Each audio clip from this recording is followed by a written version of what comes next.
I stood in the community center, a stack of papers in my hand, watching the HOA president's face twist as she read the words, Federal Historic Preservation Grant in bold across the top.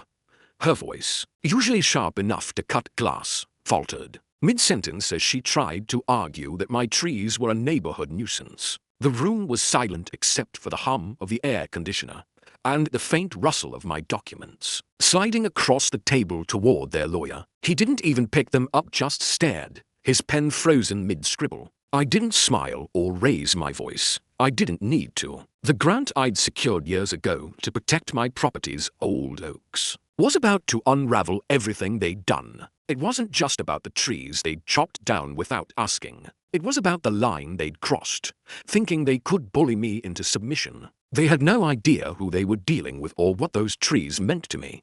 Rewind a few years, and life was different.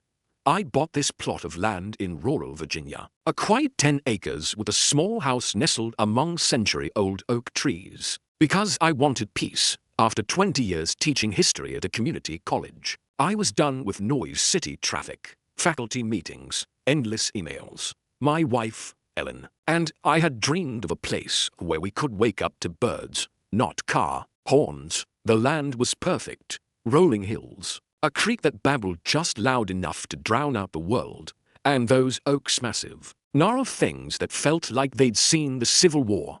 They shaded the house in summer, their leaves whispering stories I'd spent my career studying. I'd spend mornings sipping coffee on the porch, grading papers or reading, while Ellen tended her garden.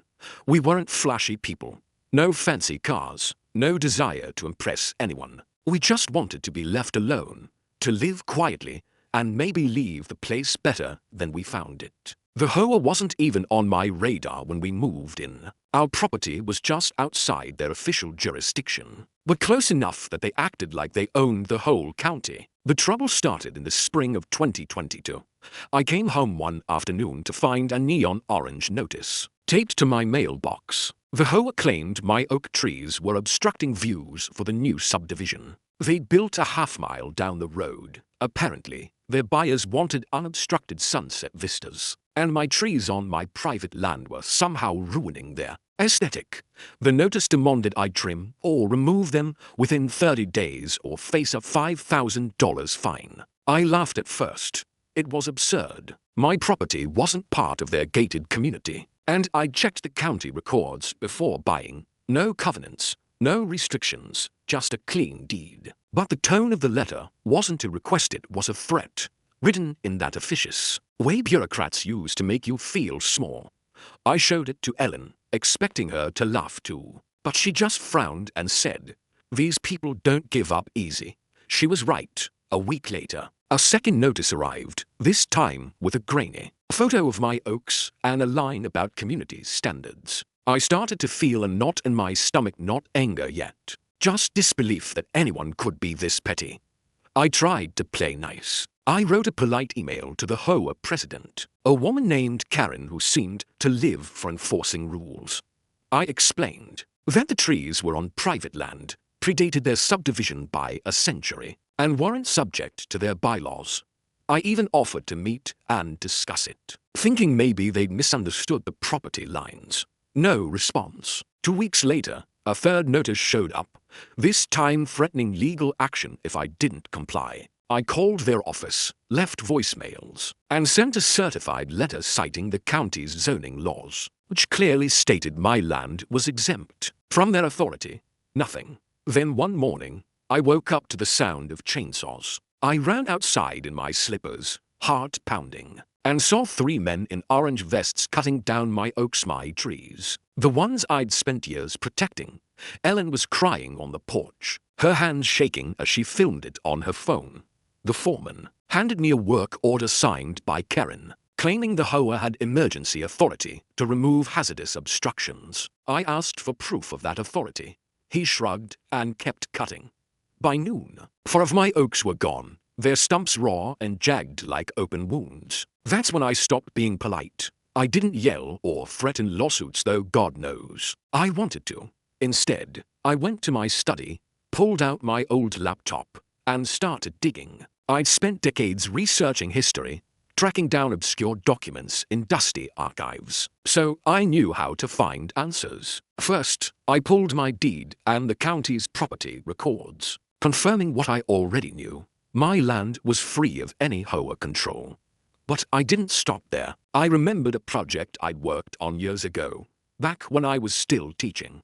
I'd applied for a federal historic preservation grant to protect those oaks, which were part of a rare stand tied to a 19th century farmstead, listed on the National Register of Historic Places. The grant wasn't just a piece of paper, it came with federal protections, meaning no one could touch those trees without approval from the U.S. Department of the Interior. I'd forgotten about it, buried in paperwork from 2018. But there it was in my files, a signed, sealed document granting my property protected status. The HOA hadn't just cut down my trees, they'd violated federal law. The next few weeks were a blur of quiet work. I didn't tell Ellen everything. Not at first, she was too upset. And I didn't want to get her hopes up. I requested copies of the grant from the Department of the Interior, confirming it was still active. I hired a surveyor to raymark my property lines, just to be airtight.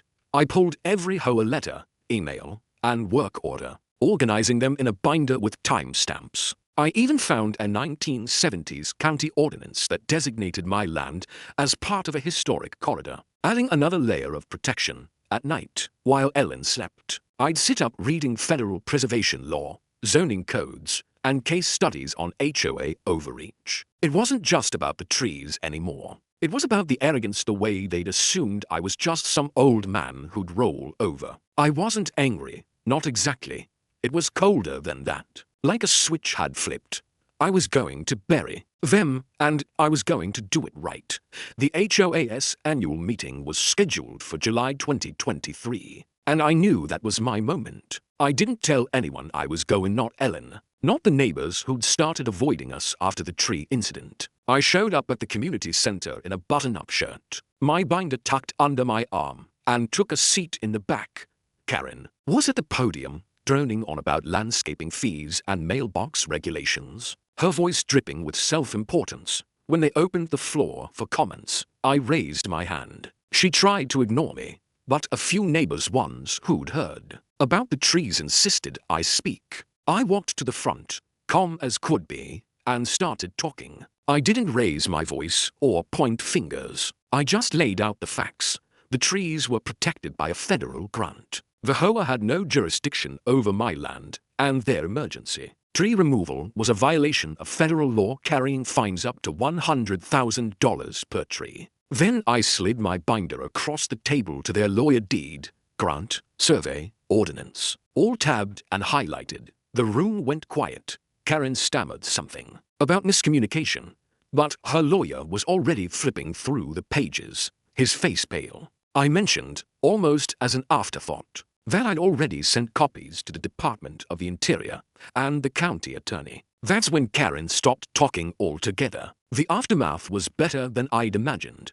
The Department of the Interior opened an investigation within a month, and the HOA was hit with a $400 fine for the 4 trees, money they didn't have, without raising dues on every homeowner in the subdivision. Karen resigned as president the next week, citing personal reasons. Though I heard she moved out of state, the lawyer quit too, probably to avoid the fallout. The new board sent me a formal apology, which I didn't respond to. I didn't need their words. Neighbors started nodding to me again when I'd drive by, some even stopping to chat about the weather or my garden.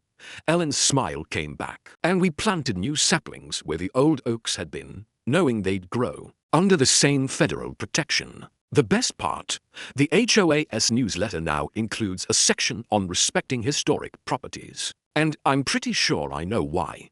I don't go to their meetings anymore.